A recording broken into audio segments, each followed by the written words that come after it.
कर रहा है कि हम यूपी सरकार के सांप्रदायिक एजेंडे को आगे नहीं बढ़ने दे रहे। उन्होंने कहा कि लोगों को नोटिस इस आधार पर दिए जा रहे हैं कि लोग यूपी सरकार के सांप्रदायिक एजेंडे को आगे बढ़ा सकें। लखनऊ में बीजेपी प्रत्याशी आशुतोष टंडन के समर्थन में योगी आदित्यनाथ के आने की खबर मिलते ही बीजेपी के कई दिग्गज नेता मुंशी पुलिया पहुंचे। इनमें पूर्व सांसद लालजी टंडन जहां अपने बेटे के समर्थन में आए, तो वहीं बीजेपी नेता सतीश महाना, सांसद जगदंबिका पाल, बीजेपी प्रदेश अध्यक्ष लक्ष्मीकांत वाजपेयी समेत कई नेता पहुंचे। योगी आदित्यनाथ के मुंशी पुलिया पहुंचने पर माहौल जय श्री राम के नारों से गूंज उठा।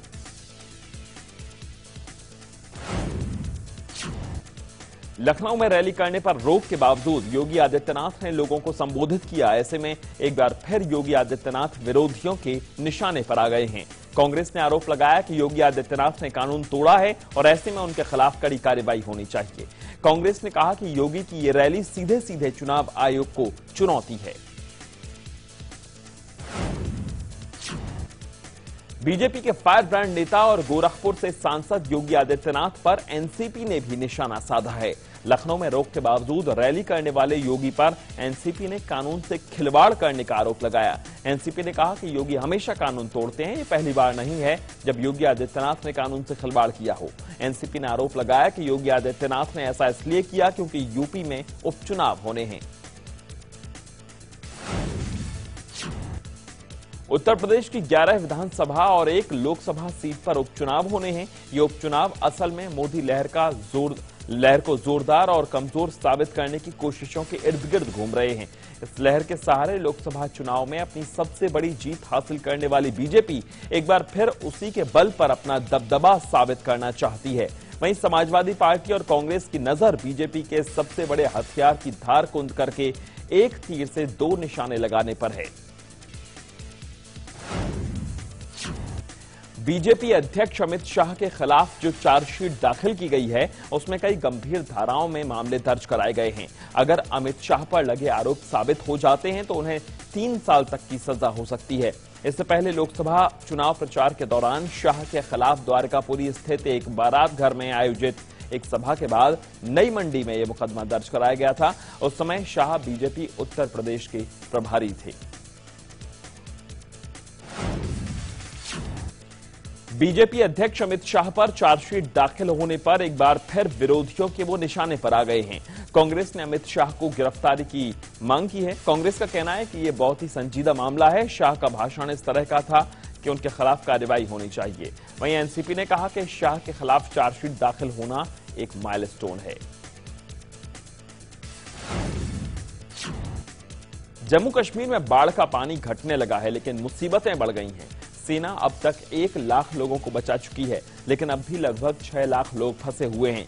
कई तो ऐसी जगह हैं जहां सेना भी नहीं पहुंच पा रही। 2 सितंबर को शुरू हुई बारिश और बाढ़ से 240 से ज्यादा मौतें हो गई हैं। लाखों लोग भोजन, पानी और दवाइयों की कमी से जूझ रहे हैं। यही नहीं, खुद सैनिक और उनके परिवार वाले भी भूखे प्यासे फंसे हुए हैं।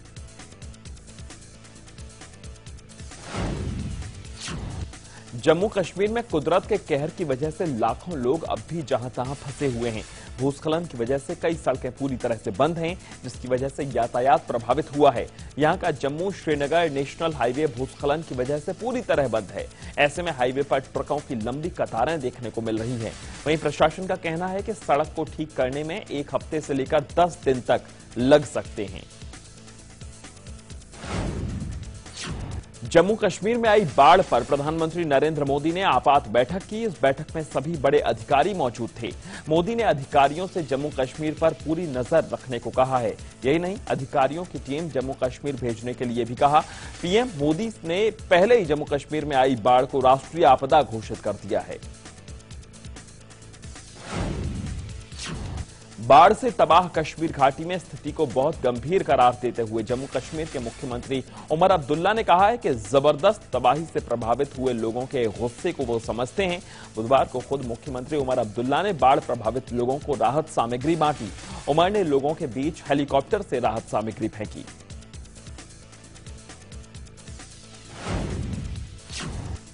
घाटी में आई त्रासदी से जम्मू कश्मीर के मुख्यमंत्री उमर अब्दुल्ला दुखी हैं। उन्होंने वायदा किया है कि बाढ़ प्रभावित लोगों की पूरी मदद की जाएगी। उमर ने कहा कि कम से कम 3 महीने का मुफ्त राशन दिया जाएगा। यही नहीं, अगर आगे जरूरत पड़ी तो और 3 महीने तक राशन मुफ्त दिया जाएगा। उमर ने बाढ़ की त्रासदी से निपटने को लेकर उनकी सरकार की हो रही आलोचना को खारिज कर दिया है और कहा है कि उनके प्रशासन सहित सभी एजेंसियों के संयुक्त प्रयासों से लोगों को इस संकट से निकालने की कोशिश की जा रही है। जम्मू कश्मीर में बाढ़ ने ऐसी तबाही मचा रखी है कि लाखों लोग दाने दाने को तरस रहे हैं। कुदरत के कहर में कई लोगों की जान चली गई है। ऐसे में अजमेर शरीफ दरगाह पर विशेष प्रार्थना की गई। मारे गए लोगों की आत्मा की शांति और बाढ़ में फंसे लोगों के लिए दुआ मांगी गई।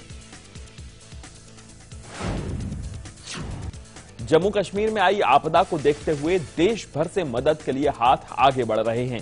कई राज्यों ने मदद का ऐलान किया है, वहीं रेलवे भी पीछे नहीं है। रेलवे ने जम्मू कश्मीर के बाढ़ प्रभावित इलाकों के लिए 3 लाख पानी की बोतलें भेज दी हैं। रेलवे के मुताबिक ये पानी की बोतलें बाढ़ पीड़ितों तक वायुसेना और रेल की मदद से पहुंचाई जाएंगी। जम्मू कश्मीर में बाढ़ की तबाही का लाखों लोगों पर असर हुआ है। लाखों लोग अभी भी मदद की बाट जो रहे हैं। वहीं असम सरकार ने जम्मू कश्मीर सरकार को मदद का ऐलान किया है। असम सरकार ने 5 करोड़ रुपए देने का ऐलान किया है। इससे पहले भी कई राज्य इस तरह का ऐलान कर चुके हैं। जम्मू कश्मीर में आई तबाही से पूरा देश दुखी है। ऐसे में देश के हर क्षेत्र से मदद मिल रही है। राहत और बचाव कार्य सेना के तीनों अंगों ने संभाल रखा है। कई राज्यों ने जम्मू कश्मीर सरकार को मदद देने का ऐलान किया है, तो वहीं पेट्रोलियम मंत्रालय भी पीछे नहीं है। पेट्रोलियम मंत्री के आग्रह पर मंत्रालय के सभी कर्मचारी जम्मू कश्मीर बाढ़ पीड़ितों के लिए 1 दिन की सैलरी राहत कोष में देंगे।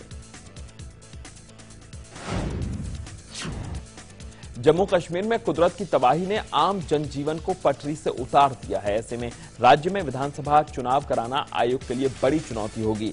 चुनाव की तैयारियों का जायजा लेने के लिए आयोग जम्मू कश्मीर जाने वाला था, लेकिन अब इसे टाल दिया गया है। राज्य में बाढ़ से बिगड़े हालात को देखते हुए दौरे को टाला गया है। जम्मू कश्मीर के बाद अब गुजरात में भी बाढ़ का खतरा बढ़ता जा रहा है। 128 साल बाद वडोदरा के अजाबा सरोवर का जलस्तर खतरे के निशान से ऊपर पहुंच गया है, जिससे वडोदरा पूर्व और पश्चिम 2 हिस्सों में बंट गया है। बाढ़ से लगभग 1 लाख लोग प्रभावित हुए हैं। यही नहीं, बाढ़ के खतरे के मद्देनजर 11,000 लोगों को सुरक्षित जगहों पर शिफ्ट किया गया है।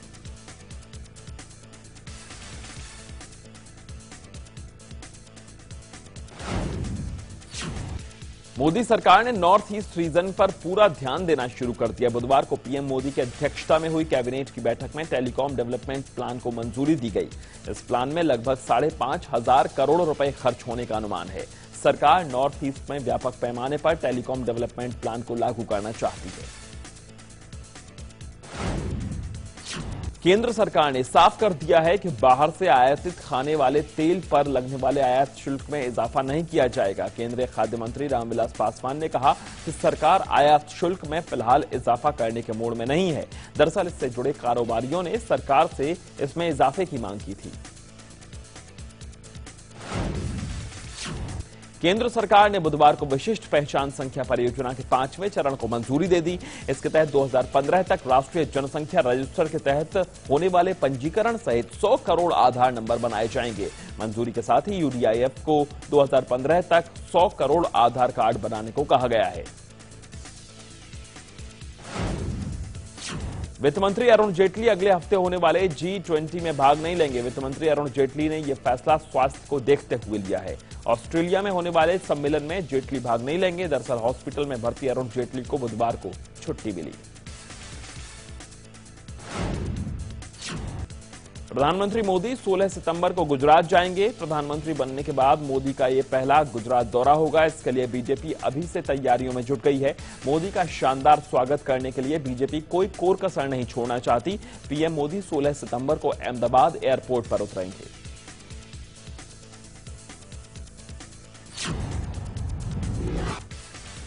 और यहां एक छोटे से ब्रेक के लिए हम रुकेंगे। ब्रेक के बाद भी खबरें जारी हैं।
चलो चले हम, चलो चले जिंदगी की ओर, दो कदम जिंदगी की ओर, चलो चले दो कदम जिंदगी से जिंदगी की ओर।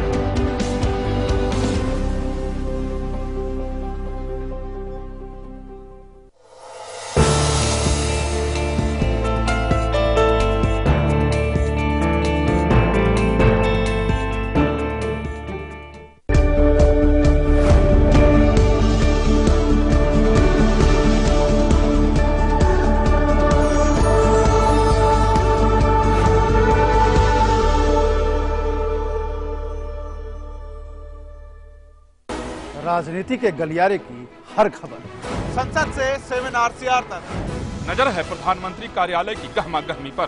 दिखाएंगे बंद कमरों की फाइलों और फैसलों का सच, रखेंगे पैनी नजर, लाएंगे हर खबर आपके पास पूरे भरोसे के साथ। लाइव इंडिया, खबर हमारी, फैसला आपका। देश का सबसे बड़ा रियलिटी चेक जल्द ही लाइव इंडिया पर।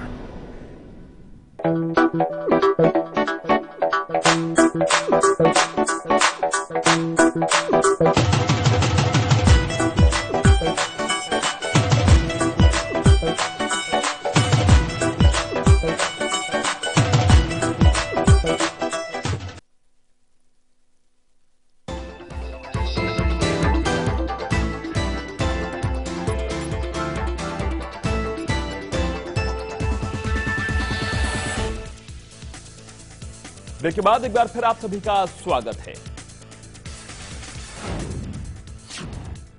अफगानिस्तान दौरे पर गई भारत की विदेश मंत्री सुषमा स्वराज ने काबुल में भारतीय दूतावास की नई बिल्डिंग का उद्घाटन किया। इस दौरान उन्होंने कहा कि अफगानिस्तान भारत का अच्छा दोस्त है और रहेगा। अफगानिस्तान के अपने पहले दौरे में सुषमा यहां द्विपक्षीय संबंधों को और मजबूत करने आई हैं। पुरानी दिल्ली से विधायक शोएब इकबाल ने खुलासा किया है कि कुमार विश्वास के साथ आम आदमी पार्टी के 4 से ज्यादा विधायक हैं जो दिल्ली में बीजेपी की सरकार बनाने में लगे हैं। इकबाल ने दावा किया कि गुजरात से कुमार विश्वास वापस आएंगे तब दिल्ली में बीजेपी की सरकार बनेगी। इकबाल ने अरविंद केजरीवाल से मांग की है कि वो कुमार विश्वास को पार्टी से निकालें। 4 निर्दलीय विधायकों ने कांग्रेस का दामन थाम लिया है। मुंबई में 4 निर्दलीय विधायकों के कांग्रेस में आने से कांग्रेस में उत्साह है। वन मंत्री पतंगराव कदम ने शरद पवार को कांग्रेस में एनसीपी के विलय करने तक की सलाह दे डाली। हालांकि मुख्यमंत्री पृथ्वीराज चौहान ने इसे पतंगराव कदम की निजी राय करार दिया। महाराष्ट्र और हरियाणा के चुनाव को मद्देनजर रखते हुए बीजेपी महिला कार्यकर्ताओं को बूथ पर हर वक्त तैनात करने की योजना बनाई गई है। इससे पहले सिर्फ पुरुष कार्यकर्ताओं को ही ये जिम्मेदारी दी जाती थी, लेकिन अब बीजेपी महिला कार्यकर्ताओं को भी तैनात करेगी। हर बूथ पर 10 महिलाएं और उनका प्रमुख भी महिला ही होगी। दरअसल महिला वोटर को बीजेपी की तरफ से लाने के लिए ये योजना बनाई गई है। महाराष्ट्र में पुणे के करीब पिंपरी चिंचवड में सांगवी केशरी कॉलेज में कोच निवांत कांबले के छात्राओं के कमेंट के बाद यहां का माहौल तनावपूर्ण हो गया। कोच ने छात्राओं को सलाह दी कि बलात्कार होने के बाद उसे एंजॉय करो। इसके बाद महिलाओं के लिए काम करने वाली दामिनी ब्रिगेड ने कॉलेज में हल्ला बोल दिया। साथ ही कोच के खिलाफ कार्रवाई की मांग करके तत्काल प्रभाव से कोच को तबादला करने की मांग की। लव जिहाद का मुद्दा पश्चिमी यूपी की सरहद पार करके अब मध्य प्रदेश में दाखिल हो गया है। मध्य प्रदेश में इंदौर से बीजेपी विधायक का खुला ऐलान है, इस बार के गरबा में मुस्लिम लड़कों को घुसने न दिया जाए। विधायक उषा ठाकुर का कहना है कि लव जिहाद के तहत हिंदू लड़कियों को बहला फुसलाकर फंसाया जाता है और फिर उन्हें मुसलमान बनाया जाता है। इंदौर के गरबा पंडालों में लड़कों को आई कार्ड देकर दाखिल करने का फरमान भी सुनाया गया है। नेशनल शूटर तारा शाहदेव केस में पुलिस को 4 जजों से पूछताछ की अनुमति मिल गई है। पुलिस आज इन जजों से पूछताछ करेगी। दरअसल पुलिस ने हाईकोर्ट को चिट्ठी लिखकर पूछताछ की अनुमति मांगी थी। पुलिस ने अपने पत्र में लिखा था कि तारा शाहदेव मामले में 4 न्यायिक अधिकारियों से रंजीत कोहली उर्फ रकीबुल हसन के संबंध होने की बात सामने आ रही है। इस कारण उनसे पूछताछ की जरूरत होगी। राष्ट्रीय जांच एजेंसी यानी कि एनआईए ने पाकिस्तान के लिए जासूसी के आरोप में श्रीलंका के एक नागरिक को गिरफ्तार किया है। एनआईए ने अरुण सेल्वाराजन को पाकिस्तान के इशारे पर जासूसी में शामिल होने के आरोप में गिरफ्तार किया। सेल्वाराजन के पास से 2 पासपोर्ट, एक श्रीलंका का और एक भारत का मिले हैं। मुंबई पर मंडरा रहे आतंकी हमले के मद्देनजर केंद्र सरकार ने महाराष्ट्र सरकार को मुंबई के दोनों एयरपोर्ट्स की सुरक्षा बढ़ाने के लिए खत लिखा है।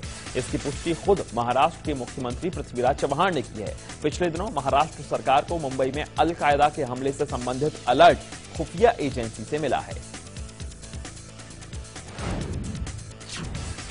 एक बार फिर निजामुद्दीन आगरा के बीच सेमी बुलेट ट्रेन दौड़ेगी। आज सेमी बुलेट ट्रेन का दूसरा ट्रायल है। नवंबर तक सेमी बुलेट ट्रेन के लगभग 25 बार ट्रायल किए जाएंगे। इससे पहले दिल्ली से आगरा के बीच सेमी बुलेट ट्रेन के ट्रायल रन के दौरान सफर पूरा करने में 100 मिनट का समय लगा था। अनुमान 90 मिनट का था, लेकिन ट्रेन को उससे 10 मिनट ज्यादा का वक्त लगा था। दिल्ली में बुधवार से महिलाओं के लिए हेलमेट जरूरी हो गया है। ऐसे में पहले ही दिन दिल्ली पुलिस ने 5000 चालान काटे। दरअसल दिल्ली पुलिस ने महिलाओं को हेलमेट अनिवार्य कर दिया, लेकिन इसे 10 सितंबर से लागू किया गया। सिर्फ सिख महिलाओं को हेलमेट से छूट दी गई है। दरअसल दिल्ली मोटर वाहन अधिनियम में हुए संशोधन के बाद दोपहिया वाहन चलाने और पीछे बैठी महिलाओं के लिए भी हेलमेट पहनना अनिवार्य कर दिया गया है। पश्चिम बंगाल के आसनसोल में पुलिस ने 9 फर्जी पुलिस वालों को गिरफ्तार किया है। ये सभी पुलिस वेरिफिकेशन के नाम पर घूस ले रहे थे। इनके पास से 2 गाड़ियां भी बरामद की गई हैं। पकड़े गए 9 में से 3 पुलिस ड्रेस में थे। मुंबई पुलिस ने हत्या और लूट की घटना को अंजाम देने वाले आरोपी को गिरफ्तार कर लिया है। मामला मुंबई के बोरीवली इलाके का है, जहां दिन दहाड़े सहदेव नाम के आरोपी ने घर में घुसकर 45 साल की महिला की हत्या कर दी और घर का कीमती सामान लूट कर ले गए। मुंबई पुलिस ने आरोपी को मुंबई के जोगेश्वरी इलाके से धर दबोचा। गिरफ्तार आरोपी के पास से पुलिस मृतका के घर से लूटा गया सभी सामान बरामद कर लिया। ओडिशा में जमीन घोटाले की सीबीआई जांच की मांग की गई है। ओडिशा के 20 सिविल सोसाइटी के प्रतिनिधियों ने सरकार से मांग की है। इनका आरोप है कि 1980 से लेकर अब तक हुए जमीन आवंटन में भ्रष्टाचार और अनियमितता बरती गई है। सिविल सोसाइटी के प्रतिनिधियों ने कई संस्थाओं पर गड़बड़ी करने का आरोप लगाया है। आरोप है कि जमीन के अलॉटमेंट में धांधली करके राजनेता, अधिकारियों और निजी संस्थाओं को यह जमीन दी गई है। वाणिज्य मंत्री निर्मला सीतारमण ने कहा है कि सोना आयात शुल्क में तुरंत किसी तरह की कटौती पर विचार नहीं किया जा रहा। उन्होंने कहा कि आयात शुल्क में बढ़ोतरी की वजह से सोने की तस्करी बढ़ी है, लेकिन आयात शुल्क तुरंत घटाने के संबंध में कोई विचार नहीं किया जा रहा। सोने पर आयात शुल्क में कटौती की मांग की जा रही है, क्योंकि 2013-14 में इसका आयात घटकर 638 टन रह गया है, जो पिछले साल 845 टन था। रेटिंग एजेंसी मूडीज ने एक रिपोर्ट में कहा है कि जोखिम कम होने और ज्यादातर क्षेत्रों में विस्तार को देखते हुए हमारा अनुमान है कि 2014 में आर्थिक वृद्धि दर 5.2% रहेगी। वहीं 2015 में जीडीपी वृद्धि दर 6.5% होने का अनुमान है। रिपोर्ट के मुताबिक बाह्य क्षेत्र और राजकोषीय घाटे के संदर्भ में अर्थव्यवस्था में गिरावट का जोखिम कम हुआ है, लेकिन मुद्रास्फीति ऊंची बनी हुई है। फिल्म अभिनेत्री परिणीति चोपड़ा और आदित्य रॉय कपूर अपनी अपकमिंग फिल्म दावत-ए-इश्क के प्रमोशन में काफी मशगूल हैं। खबर है कि अपनी फिल्म के प्रमोशन के लिए दोनों फूड यात्रा पर निकलेंगे। ऐसा पहली बार होगा जब किसी फिल्म को प्रमोट करने के लिए फिल्म की स्टार कास्ट इस तरह से भारत के कई इलाकों में घूम कर रोड साइड फूड ट्राई करेंगे।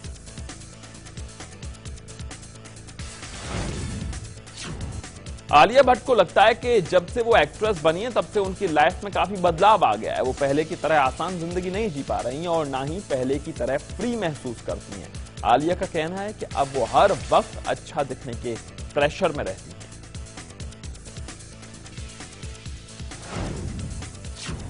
दिल्ली उच्च न्यायालय ने निदेशक होमी अजदानिया की नई फिल्म फाइंडिंग फैनी की रिलीज पर रोक लगाने संबंधी एक याचिका को खारिज कर दिया है। इस फिल्म में दीपिका पादुकोण और अर्जुन कपूर हैं। याचिका में दावा किया गया था कि फिल्म के शीर्षक और गीतों में अंग्रेजी शब्द फैनी का इस्तेमाल किया गया है, जिसका गलत अर्थ निकलता है। लिहाजा इस फिल्म, उसके गानों, पोस्टर और बैनरों से हटा दिया जाना चाहिए। स्थानीय सुरक्षा अधिकारियों के मुताबिक अफगानिस्तान के पूर्वी प्रांत कुनार में एक हमले में करीब 11 अफगान नागरिकों की मौत हो गई। अफगानिस्तान के राष्ट्रपति हामिद करजई ने इस हमले की आलोचना की। नेटो इस हवाई हमले की जांच कर रहा है। अमेरिका में 13 साल पहले हुए आतंकी हमले की आज बरसी है। 11 सितंबर का यह दिन दुनिया के सबसे बड़े आतंकी घटना को याद करने के लिए इस दिन प्रोग्राम किए जाते हैं। साल 2001 में आज ही के दिन अमेरिका के वर्ल्ड ट्रेड सेंटर और पेंटागन पर आतंकी हमला किया गया था। इस हमले में करीब 3000 लोग मारे गए थे। इसके पीछे अलकायदा प्रमुख ओसामा बिन लादेन का हाथ माना गया था।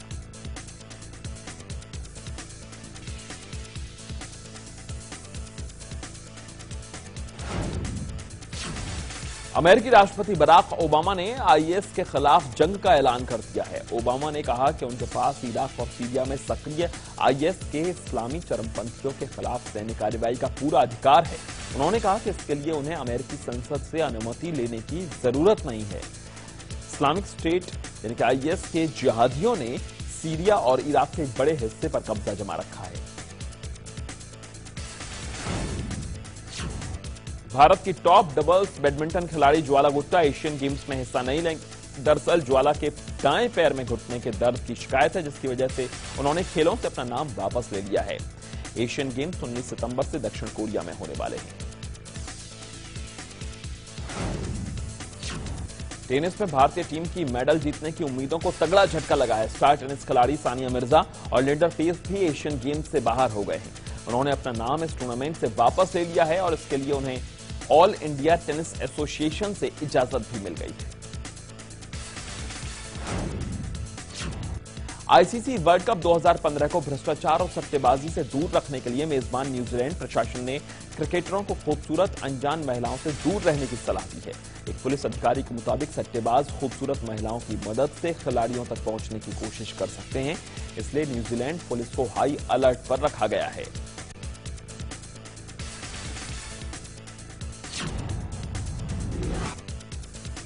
तो तेज रफ्तार 50 खबरों में फिलहाल इतना ही। देश दुनिया की हर अपडेट के लिए आप देखते रहिए लाइव इंडिया। नमस्कार।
चलो चले, चलो चले हम, चलो चले जिंदगी की ओर, दो कदम जिंदगी की ओर, चलो चले। 2 कदम जिंदगी से जिंदगी की ओर।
दिन भर की खबरें देखें सिर्फ लाइव इंडिया पर।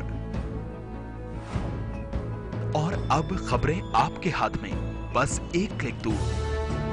लॉग ऑन करें www.liveindia.tv पर।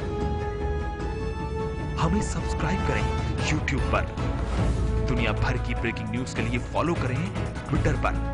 अपनी सोच हमारे साथ शेयर करें फेसबुक पर।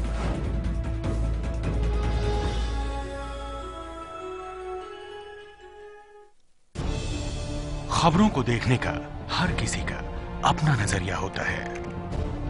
मैं तो सिर्फ सवाल उठाता हूं, आपके सवाल आपकी आवाज बनकर। लाइव इंडिया, खबर हमारी, फैसला आपका।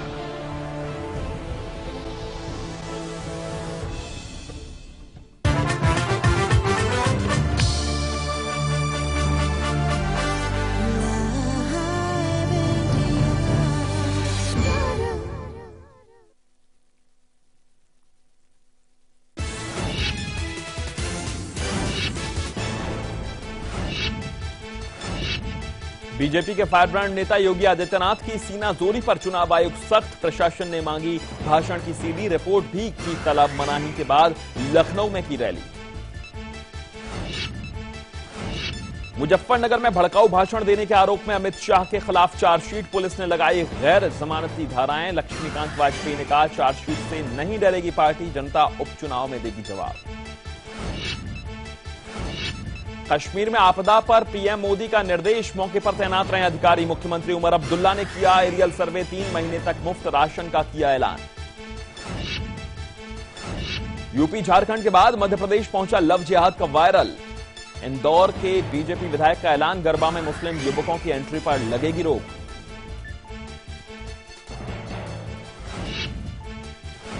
तारा शाहदेव मामले में आज जजों से होगी पूछताछ। रांची में सभी न्यायिक अधिकारियों को बुलाया गया।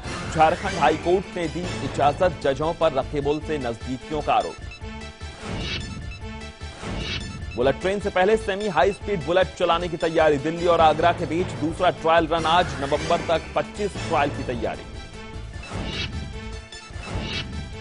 एनआईए ने पाकिस्तान के लिए जासूसी के आरोप में श्रीलंकाई नागरिक अरुण सेल्वाराजन को किया गिरफ्तार।